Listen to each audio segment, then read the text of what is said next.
南昌米粉做法多样，有以炒粉和拌粉最为著名。制作南昌炒粉，准备500克干米粉、200克瘦肉丝、100克小青菜，配料有姜、小米椒、食盐、鸡精、生抽和老抽。将干米粉放入沸水中煮10分钟左右，煮粉时注意轻微搅动，防止粘锅。待米粉可轻轻掐断时，表示米粉已经煮好。这时将熟米粉捞出，放清水中冲洗沥干。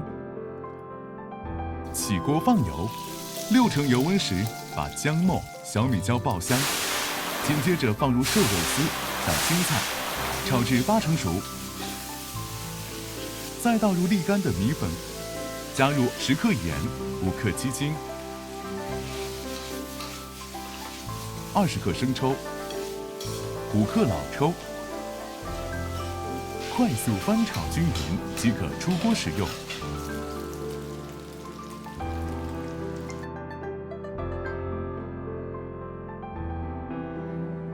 制作南昌拌粉，准备煮好沥干的米粉200克，配料有葱、姜、蒜、食盐、剁椒、酱油、香油、辣椒酱、萝卜干及油炸花生米。